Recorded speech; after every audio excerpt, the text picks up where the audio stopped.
ni tatay, no? I mean, pareho kayong single. Eh, ako naman nagsabi kay RJ na maghintay.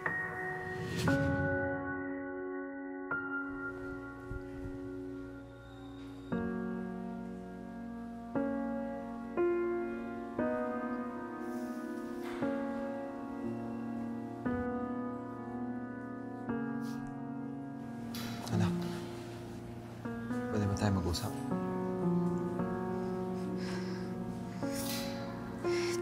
Tay, naguguluhan ako eh. Kailan pa naging kayo ni Miss Claire? Ngayon lang, anak. Alam kong mabilis ang pangyayari. Pero it was a mutual decision. Akala ko noong una wala lang. Pero habang tumatagal, bumabalik yung pinagsamahan namin. Anak, mabait si Claire.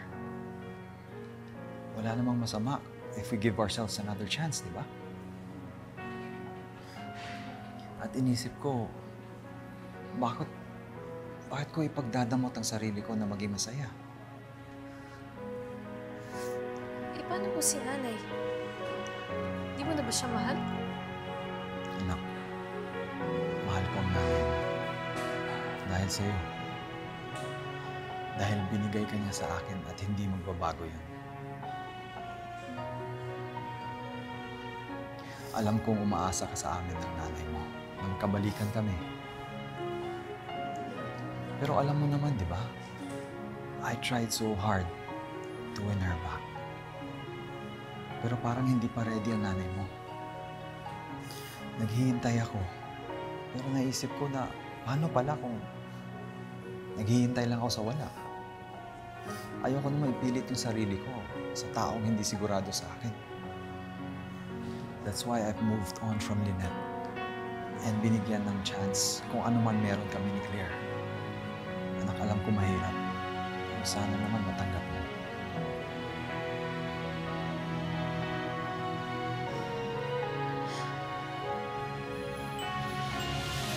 Kala ko po talaga, kakatuluyan pa rin kayo ni nanay. I'm sorry, anak. Pero siguro nga po, hindi naman po talaga naaabot lahat ng mga pangarap eh. So, isa na po to. Pero,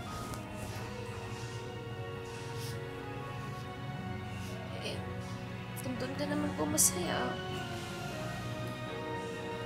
sino ba naman po ako para piilan ka, diba?